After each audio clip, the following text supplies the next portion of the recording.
Gospel Diaries, Episode 53. Dianne Williams.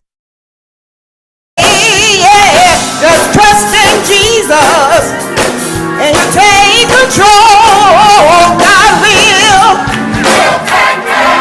Oh, God will take care. I know that He will. Oh, yeah, God will take care. Yeah, I know that He will. Oh, and whenever you read, don't give up. You gotta ask the Lord. I said, Jesus, Lord. And whenever you read, I said, don't give up. Welcome to Gospel Diaries. Listen, I am overly joyed. Would you look at this queen sitting right next to me? Look at this hat, y'all.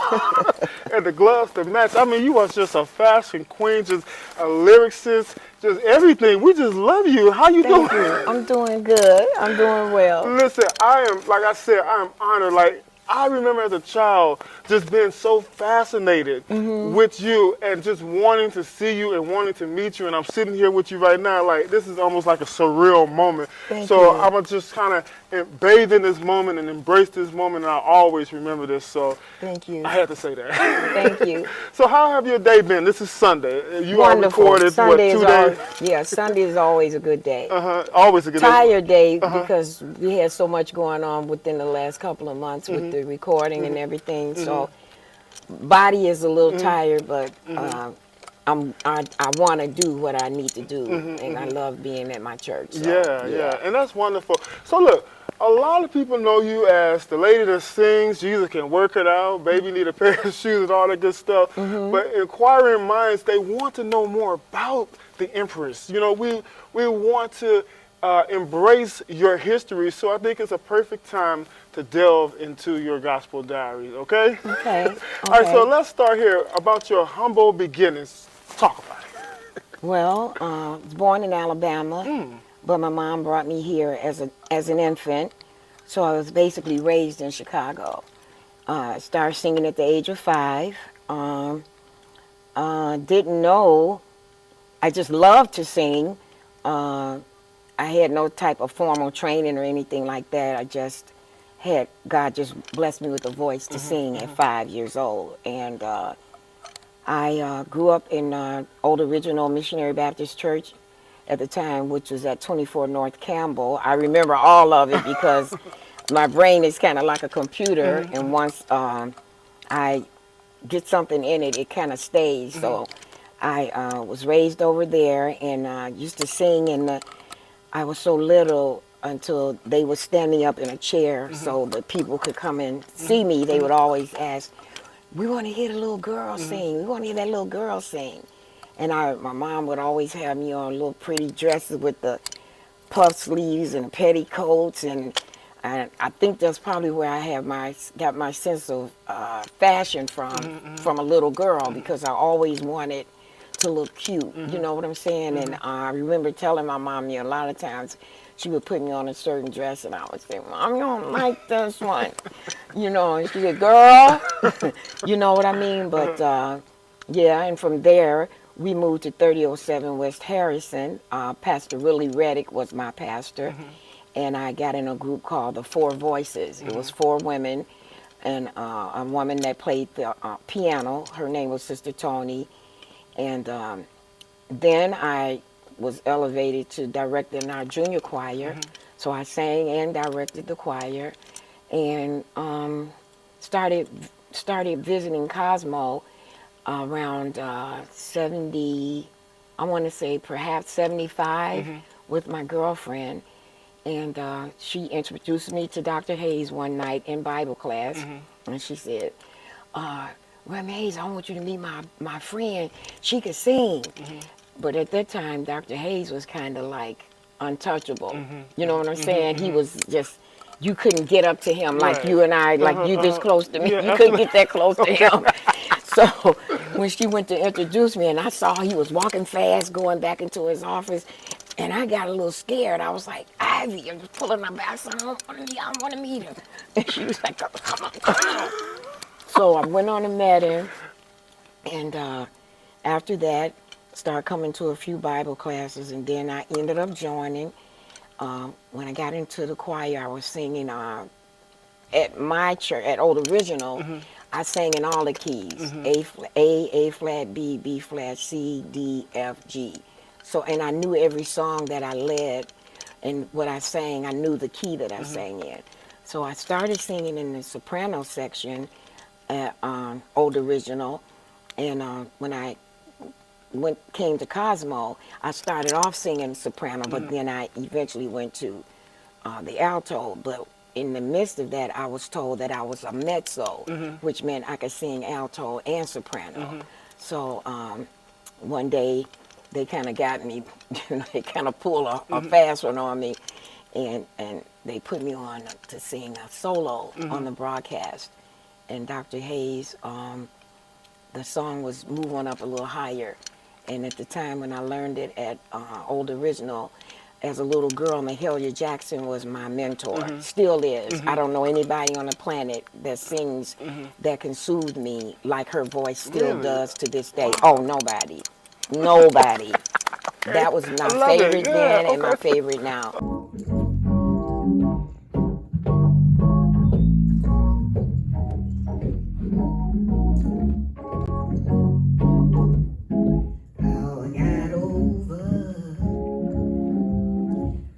Made it on over. Come on. You know my soul. Look back and wonder how I made it over. Where I got over. Rising and falling all these years. You know my soul looks back and wonder how I made it over. Well, soon as my feet strike Zion, I'm gonna lay down my heavy burden. I'm gonna put on my robe in glory. I'm gonna shout and tell my story. How I come over hills and mountains, going up to the mountain. You know all of God's sons and daughters that morning drink that old healing water. Oh, yes. Then we're gonna live on forever. We're gonna live on forever. We're gonna live on up in glory. Oh, yes. After a while. Well, I'm going out sightseeing in Beulah. I'm gonna march around God's altar. I'm gonna walk and never get tired. I'm gonna fly, Lord, and never falter. I'm gonna move up a little higher. Gonna move up a little higher. Gonna move up a little higher. Oh, yeah. Over hills and mountains. Oh, yes. Going up to the Christian fountain. You know all God's sons and daughters will be drinking that healing water. You know all of God's sons and daughters gonna drink that old healing water. We gonna live on forever. Live on forever. Live on forever. I got a mansion. Oh, yes. It's on forever. I'm going to that city on forever. I'm gonna live on forever. No more pain. No more. No more sorrow. No more sickness. No more pain. No more pain. No more headaches. Oh, yes. No more bills climbing up the hill. No more climbing up the hill. No more down in the valley. Keep on moving. Oh, yes. keep on moving, keep on moving, keep on moving. I'm gonna wear a diadem in that new Jerusalem. I'm gonna walk the streets of gold in that homeland of the soul. And I'm gonna move up a little higher. I'm gonna move up a little higher. Oh, yes. I'm gonna move up a little higher, and it will be always howdy, howdy. Always, howdy, howdy. Will be always howdy, howdy, and never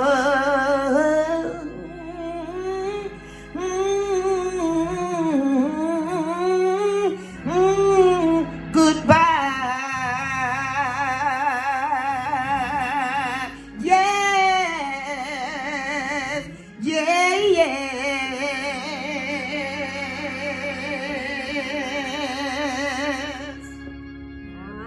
And I loved her so much that when she passed away, I cried and cried and cried and cried. And I begged my mom to take me to the funeral. And my mom was like, girl, do you know how many people are going to be at that funeral? And I raised such a ruckus until she actually took me. We went around her coffin. She had on a beautiful blue dress, and they had a glass across her so nobody could touch her. In the midst of all those thousands of people, my mom held me by my hand and let me go to her funeral. Oh my God. Yes. So did you stay for the service? No, Okay. it was so many people, there was Okay. no place for us to sit. Oh, wow. I sang Move On Up a Little Higher as the solo one Sunday. And Dr. Hayes was in his office. I'll never forget this. Dr. Hayes was in his office. And when I started singing, I saw the door open, and he just stood in the door, like in amazement, because I had not really led a song. They just knew in the background. As a matter of fact, Michelle Brown, they say, is the one who told him, that girl can sing. You know, because I think I stood by her or 2 or 3 seats over from her.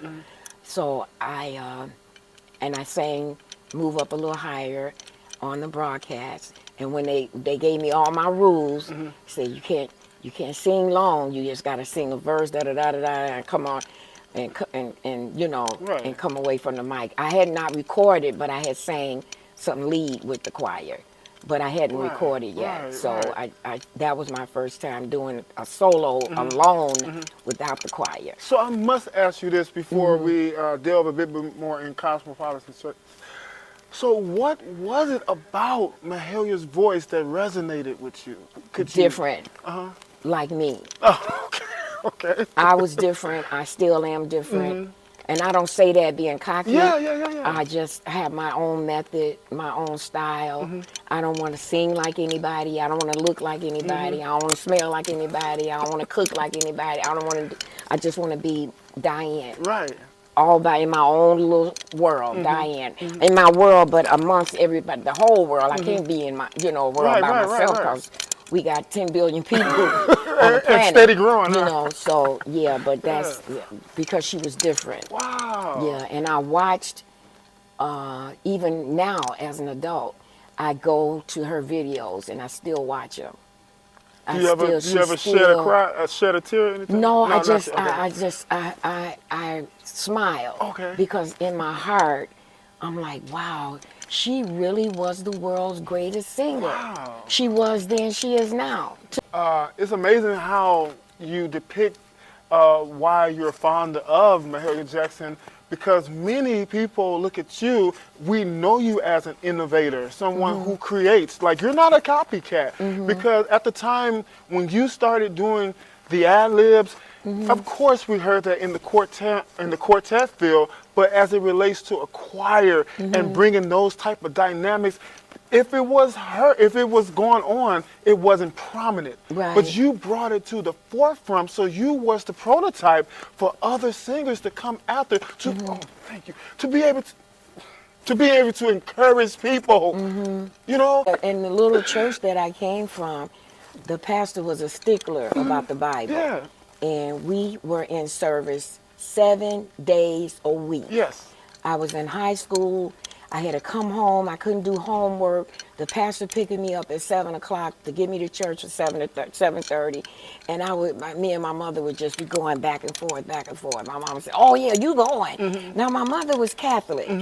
So go figure. I'm Catholic and she's sending me to the Baptist church. But the pastor would come and pick me up, and we used to have quizzes. He would have books where he would go to the Bible bookstores and buy books that had questions in them, like what prophet's nails grew out like bird claws, what prophet's hair grew out like, like an eagle, and different stuff like that. And my cousins, all of us were around the same age, so we would just be like frantic to see who was going to answer those questions, who had 144 wives and concubines and all this kind of, this is what I was raised on. So because I was so into the Bible, because of the upbringing that I had, when I came to Cosmo, I already knew the Bible. And it was never like practiced. It's just that, like I told you when I talked to you before, my brain is like a computer. And when I read something in the Bible and a song comes along, I can just, my brain will just, I mean, when we did the remix, even when we did the first Jesus Can Work It Out, how you gonna pay your rent and all your money is spent. I was going through that with my only child, Monique. Baby need a pair of shoes. Okay. And I was going through that. And I would sit down, and I had a problem just spending money like crazy. It wasn't that I didn't have it. I spent it. Yeah. And I'm like, oh my God, my rent is due, and my this is due. And when Work It Out came, it was just, how I'm going to pay my rent? All my money is spent. I got a little bit to buy some food. Baby need a pair of shoes. Light bill due. Oh God, gas bill too. Telephone disconnect. At the time, we had the ones that go in the wall. Don't get paid for 2 more weeks. Waiting on my next paycheck. Tell you what you ought to do. Jesus will see you through. And that's just how that resonated. And it came about. Didn't rehearsal with the choir. Nobody knew I was going to, not even Dr. Hayes knew I was going to do it. And after the session, he was like, come here. Because he was upset. Yeah. He was upset because he didn't know. And he was like, girl, if you done messed up this. And I was standing there trailing in my shoes, but it turned out to be, what it is today. Wow. And then I used to do a song called, oh wow, it's so many. But they weren't recorded, they were just choir songs. We did a lot of Albertina Walker stuff. We did a lot. I sang a lot of her. The choir did, and we did a lot of pastor led. Now let us all go back. We did that was the Davis sisters, I think, that recorded that, and we were doing that. And I can't remember every song that I did. I do remember this one, come and go with me to my father's house, to my father's house. That was one that we did that when I first came to the choir. And, oh wow, it's so many of them. Wow. It really is. Well, allow me to put a footnote right here. You are beautiful. Oh my God, thank you. My God, from Zion. Thank you. Y'all, you see her. Thank This you. like not only can you minister, you can bless the natural eye. And that was amazing because we sang to people that were on the beach in bikinis, and then we sang to the gospel across the seas that got stipulated in the song. We went across the seas, passing the choir. I mean, we sang to people who were yearning for what we did. You know what I'm saying? And Pastor would just tell us, look, when you get over there, when you get down there, you give God all you got. To act just like you were at Cosmopolitan, and don't put on any airs. Just do, what you do, and that's all I know how to do. I've never been threatened by singers. I've never been the kind of singer that that feels like every time I come to get to the mic that the house is going to crash. I don't come with that. Right. And I've learned that over the years, the only way to survive in this gospel music industry is humbleness. You can never get so pious or so great that when you walk in a room, you got 10 people beside you and somebody just wants to shake your hand or hug you, and you don't have time to do it. Who are you? Who do you think you Watch are? out, now. Watch out. I never do that. I don't care from the smallest to the oldest. Yes. If they can get to me or I see them coming, Yeah. I don't tell nobody, oh, I don't want. Please. So, and these people now, they don't realize that everything that comes through your hands or comes your way is a blessing from God. Yeah. And it took me to be sick in a nursing home for 2 years, unable to do anything for myself, period. Waiting on people to bring my food, waiting on people to give my medicine, waiting on people to. Wow. But you're still here. I'm still here and I'm running for my Running life. to minister to people, because even if you don't say a word, your movement is encouraging. You know, Thank you. the way you wear your clothes is encouraging, because you're teaching people elegance. You're teaching people etiquette. Whenever we were going to record the word would get out and they announce it or whatever, and then writers would come, and of course the writers are going to always, they can pick whoever they want to sing their songs. You know what I'm saying? I can't sing everybody's song. Right. And that's not the attitude that I want to have. Pastor Hayes used to want to be fair with all the lead singers, just as Dr. Smith does. He wants to be fair with the lead singers. But Dr. Hayes would always ask me, now, Precious, do you feel comfortable with that? Because just not cause they wrote it, baby, don't mean you got to, you know what I mean? Is if you're not comfortable with it, just let us know and somebody else could try it or whatever. But I always just try to do what I could. With it. If they gave me something, I just wanted to do it. I never took failure. I can't do that. And I've done, now I did used to sing On Cloudy Day, which is a slow song. Sermons? Yes. Okay. And most people didn't know that I could sing a slow song. But because I was always given a driving song, that's what I became known for. Wow. So yeah, but that's how we the musicians and myself kind of connected, because I had a thing that I don't know what I'm going to do. I'm going to follow the verse, the chorus, and do everything that I'm supposed to do normally. I'm going to do that. But once I get into that out of body, that's what I call it, an out of body experience. When I start ad lib, then it's I don't know. I don't know until after I've done whatever I've done. You know, like they be like, "Girl, did you know you was swinging off the people's chandelier?" or what, something like that. I don't know that until after the fact. You know what I'm saying? I do remember the choir went to a Mother's Day brunch, and I will never forget this as long as I live. We were in a hotel. I don't know how I got up there. I got on the table. I didn't step in nobody's food. I didn't waste nobody's drink. My pastor was just standing on the sidelines like this, like, somebody get her, get her. You know what I'm saying? But of course, I can't do that now, but I don't have any regrets. Sometimes I feel bad that I can't put all that I used to could put in it before I had all these surgeries on my back and stuff. I get sometimes a little dismayed about that, but because I still have a voice, I can lay down and sing. I can sit down and sing. I mean, I can't stand up a long time, but I still can sing. Right. So that's what I thank God for still bestowing that blessing on me every day that I wake up. And singing, I'd rather do more than anything on this planet.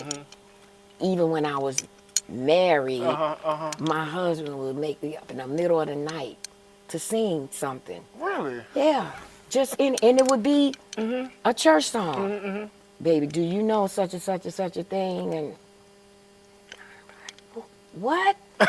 It's 3 o'clock Yeah, in the it's 3 morning. o'clock in the morning. You know, but I sing a like a little lullaby, Yeah, sing a tune, sing a line or two of it, turn back over and go to sleep. But Cosmo has been my rock. Yes.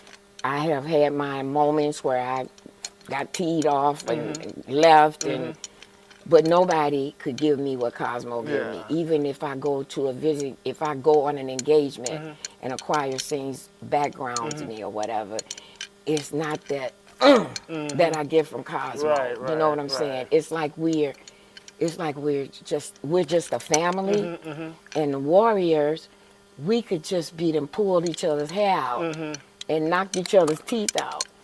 But when it's time for us to get on that stage, Yeah. it ain't no joke. Cause Yeah. Brim Hayes would, you know what I'm saying? Relationship with Dr.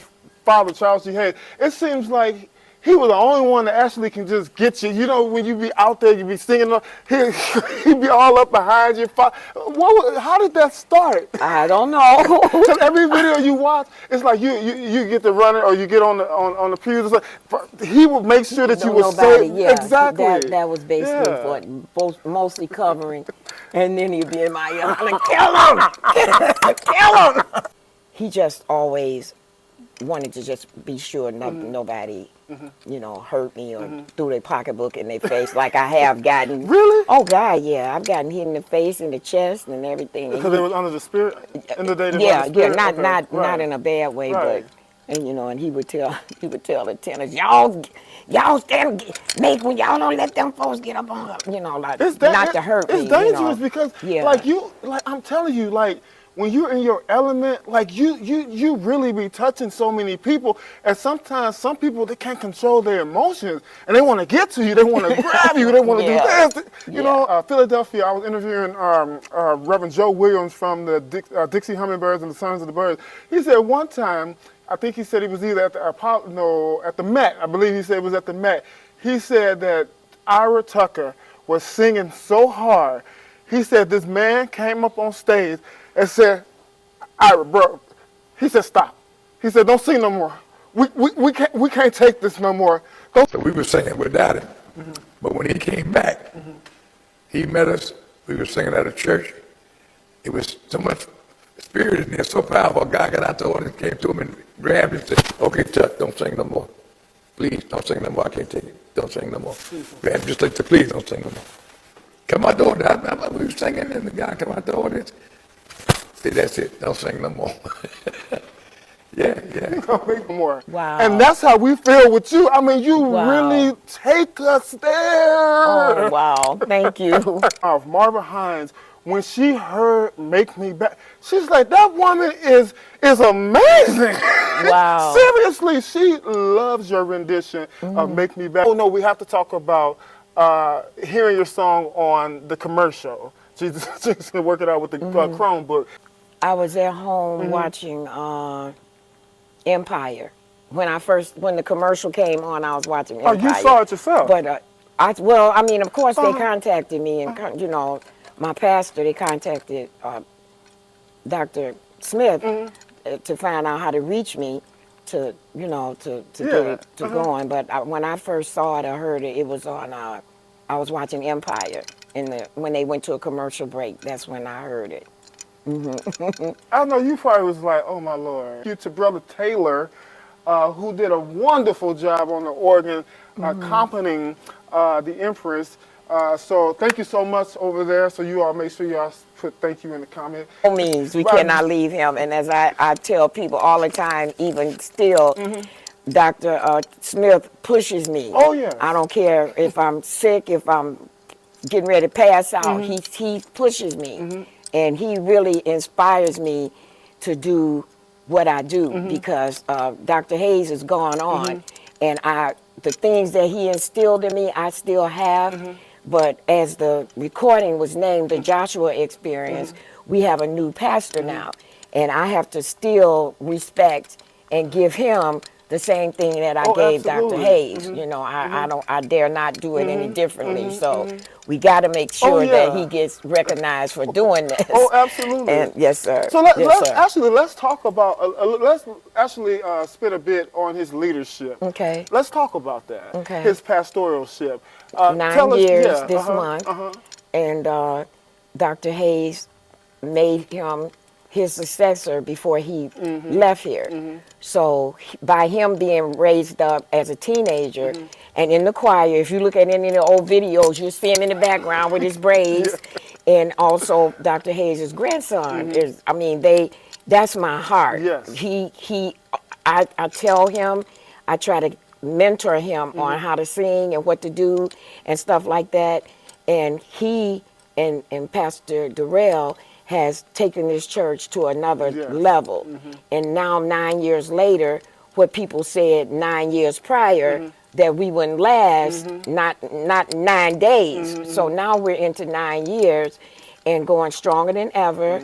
You know, we have the Warriors are always going to be who they are because they've stamped their name. It's in stone. Yes. You know, like on the Ten Commandments when the man says, "So let it be written," Yes. and "So let it be done." That's how it is with Cosmopolitan. So everybody who had things to say negative or to bring us down or whatever, it did not work. So I'm still here even when I get into my moments, and it ain't because I feel like I'm better or I'm great and I'm this. Sometimes I just get, you know, and it's because I can't do and give like I really want to, and it depresses me sometimes, but because I can pick up my phone and call my pastor, and he would say, "Look, Empress," because that's the name he gave me. He's like, "Okay, Empress, this is what you're gonna do, such and such, such a thing, da da da da da," and it makes it much easier for me, and I don't want to let him down. I don't want to let my church down. Dr. Hayes is gone. He taught me a whole lot. And I would be less than a woman Yes. not to do or try to fulfill the dream that he died off and left. He said when we were on over at 842, he said, "When I leave here and close my eyes, don't y'all let my church die." He said, "You got to go outside of these walls." You know, so we're in a new location, and we love each other. Like I said, we fall out. Ain't no marriage is even perfect. Right. A husband and wife falls out. He might not like what she cooked that day. And he go to bed mad, and she have to cook what he wanted the next day. Okay, now you went to bed mad last night, but I'm finna fix your. So I would just be less than a woman not to stay here and do and put all I can while I can into this church, because that man gave his life for this church. And Dr. Smith is the same way. Yes. I mean, he don't like to take breaks. You know what I'm saying? Yeah. Like, we are wishing we don't have rehearsal next week because we worked so hard for the recording. But yeah, so I love my church and I love my pastor.